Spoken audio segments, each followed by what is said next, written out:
I'm just kind of curious. I know you mentioned the ICE speaker who came in and got protested out, but Yes. what's your particular stance on the way we handle undocumented immigrants in this country? Because I'm aware that they aren't U.S. citizens, they don't have constitutional rights, but they are still people, and we should treat them with respect, and they have human dignity. So what are your thoughts on that? Okay, so let me start from this premise. My view on immigration is almost entirely libertarian if there were no welfare state.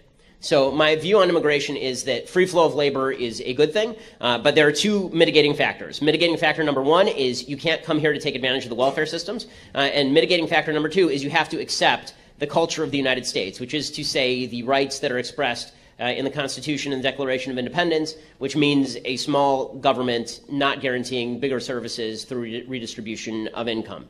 But you know that we don't have to. People come here to work. We don't have to give them the vote either. I mean, as long as you're coming here and not committing a crime and you just want to work, I don't really see that as being a particularly big problem. As far as people who are undocumented and violating the law to be here, the biggest problem, as I see it, is again twofold. One is taking advantage of the welfare system, and there is a net cost for people who are coming here illegally because they take advantage of the education system, for example. They take advantage of state systems. It's still forbidden to get federal welfare, but there are state systems in California, where I live. There are tremendous state support systems for undocumented immigrants, illegal immigrants, and so here's my view: the government has every right to decide who comes in the country and who doesn't come into the country.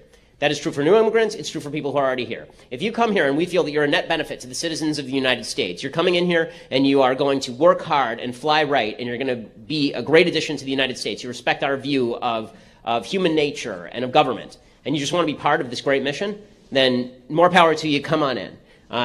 The same thing holds true for undocumented immigrants. Just because you've been here for 10 years, if you've been relying on welfare, then I think you ought to go. If you are not a net benefit to the United States, you ought to go. A citizenry gets to say who gets to join and who doesn't get to join. And you know, if that means that there's a father and a mother, and the father is a bad addition but the mother is a good addition, then they're going to have to make a family decision as to where they live, just like we would have to in any other family situation. But it seems weird to me that the government can go through 150 million tax forms every year, but the government doesn't have the power to go through 11 million applications from illegal immigrants, interview people, and decide who's going to add to the country economically and culturally and who's going to detract. So in other words, do it on an individual level. The big problem is that you have people on both sides who don't want to do it on an individual level. They want to say, okay, all illegal, I don't use undocumented because that's a euphemism, all illegal immigrants out. Okay, I think that that's silly. There are people who are illegal immigrants who have been here working hard and doing the right things, but there are lots of people who haven't. And people on the left who say everybody should stay because they've been here and they're just like us. Well, not everybody is just like us, and we should take that into account. And my question was more or less, what is the reason why there's such a disproportionate amount of single mothers in the African-American poverty, like in that realm of? Because, okay, so the real reason that there's a lot of single motherhood in the black community is because single motherhood has increased tremendously across all communities. So it used to be that in 1960, 5% of white women were single mothers. Today it's 40% of white women. So all across, it's increased. Single motherhood in the black community has been a bigger problem than in the white community because, yes, of pathologies of slavery. That goes all the way back to, you know, back in slave times, the rate of single motherhood was really high because of forcible separation of families, and that carried over into Jim Crow as well, although it was beginning to decline actually in the 1950s, in the 1940s and the 1950s. With the explosion of welfare, which was directly targeted at low-income communities, which happened to be disproportionately minority, now there was an actual economic incentive to continue in pathologies of single motherhood. That if you were thinking about getting married before you had the baby, now maybe you didn't think quite as hard about it because after all the government was there to pick you up. And so the single motherhood rate continues to rise at a very high rate, but it's rising similarly at a high rate in the white community too. So I don't want to pretend it's solely a black problem, single motherhood. It isn't. There's a very high single motherhood rate in the black community, high rate in the white community, high rate in the Hispanic community.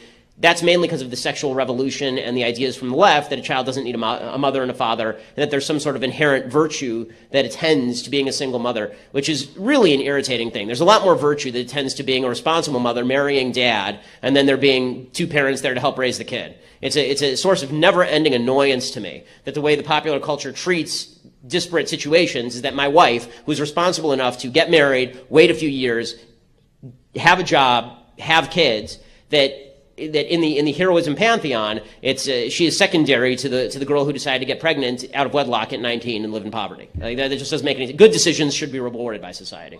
Those mistakes cannot be unmade by society just by handing people checks, because all that does is prolong the pathology. So what you really do have to do is help as you have to have family members that help you out. You have to have a social network that helps you out, and that's going to be rebuilt over a course of time. There's no immediate solution. I'm not going to pretend that I have an immediate turnkey solution for a single mom who made a lot of mistakes, is living in poverty, and now I'm going to turn her into a millionaire overnight.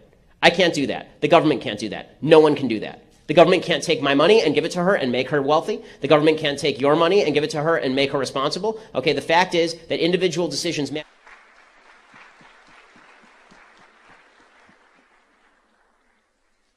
Okay, hey Ben, my name's Andrew, and since DACA's been making a huge headlines throughout the whole nation, what do you think should we do now? Should have been repelled? Should they have made it something else better, or should we continue having DACA?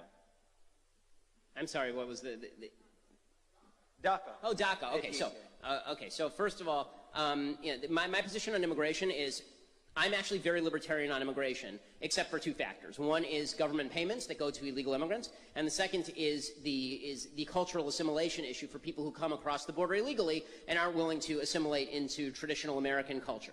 Right, so these are two serious concerns. I'm not as concerned with the economics of illegal immigration in the sense that people who say we have to restrict our labor force in order to maintain a certain wage base, I don't think that's correct, because this is why you see companies that actually offshore and outsource, because they're looking for cheaper labor. It's always bewildering to me when conservatives say, well, we have to maintain a wage base by restricting the labor supply. Then why aren't you for raising the minimum wage? That does exactly the same thing. It restricts the labor supply and raises the wage base.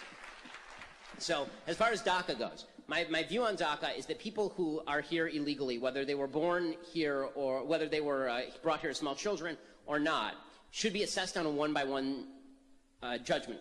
So I am not in favor of the blanket swath amnesty for millions of people based on how long they've been here. I'm in favor of looking at people one-on-one and saying, okay, this person's in college and looks like they're going to have a career and hasn't been taking welfare dollars. This person looks like they're a good American, or they want to be a good American. Put them in the back of the line on a pathway to legalization. But if you're here, you've taken welfare dollars, you're not going to school, you're not bettering yourself, you're not going to be a productive part of American society, you haven't imbibed basic American cultural hallmarks, you do that, you should go. I have the exact same standard for people who are currently here illegally as the people who want to enter legally. I have the same exact standard, except if you're here illegally, you go to the back of the line, you wait behind the people who came here legally. Yeah. All right. Thanks for answering the question. Tonight's verdict in the trial of an illegal immigrant who confessed to accidentally shooting Kate Steinle was nevertheless found not guilty of murder or manslaughter is renewing the debate over sanctuary cities and border security. Here to discuss, Ben Shapiro, editor-in-chief of DailyWire.com, syndicated columnist and host of The Ben Shapiro Show, and Adrienne Elrod. She was a director of strategic communications for Democrat Hillary Clinton. Good to see you both tonight. You too, Shannon. All right, I want to read a little bit of the reaction that we have from the ICE deputy director tonight. He says this: "It is unconscionable that politicians across this country continue to endanger the lives of Americans with sanctuary policies while ignoring the harm inflicted on their constituents. Following the conclusion of this case, ICE will work to take custody of Mr. Garcia Zarate and ultimately remove him from the country." Adrienne, he's come back 5 times. This will be number 6. How will it be any different? Look, there's no question that in this particular case, the system at the federal, state, and local level absolutely broke down. I still can't wrap my head around this verdict. I think a lot of us are trying to unpack what actually happened and how the jurors came to this conclusion.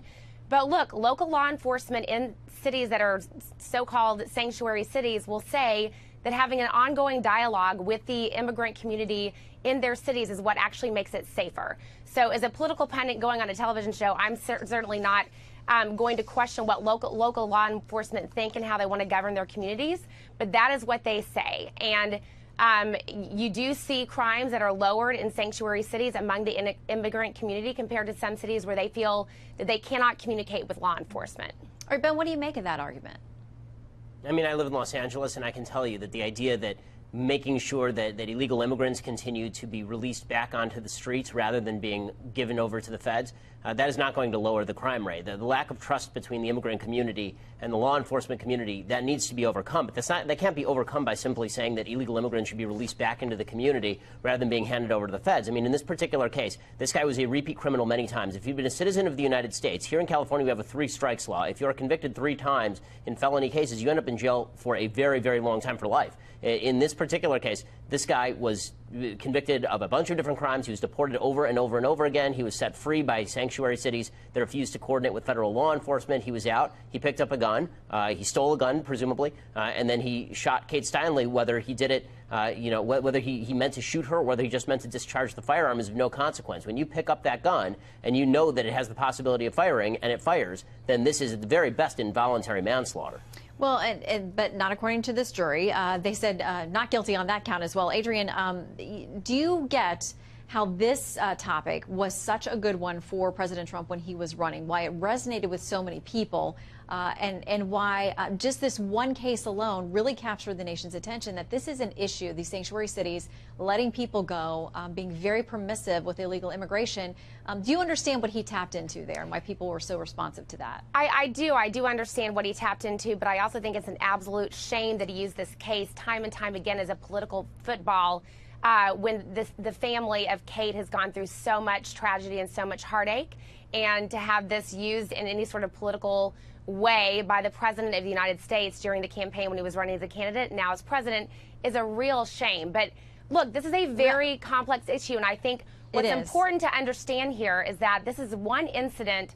What we've got to do is figure out how to handle the 800,000 dreamers who are living here in the United States, allowing them to live in limbo, allowing a lot of the immigrant community to wonder what's going to happen, to fear deportation every single day. All right, I got to bring in Ben here really quick because we're out of time. Ben, quick response from you. The basic notion that an illegal immigrant can commit crimes in this country and then re-enter the country at will is why President Trump won, and it's why President Trump ought to push for the construction of that barrier and ought to make sure that the American people are safe from predators like this one. We will expect to hear more from the White House on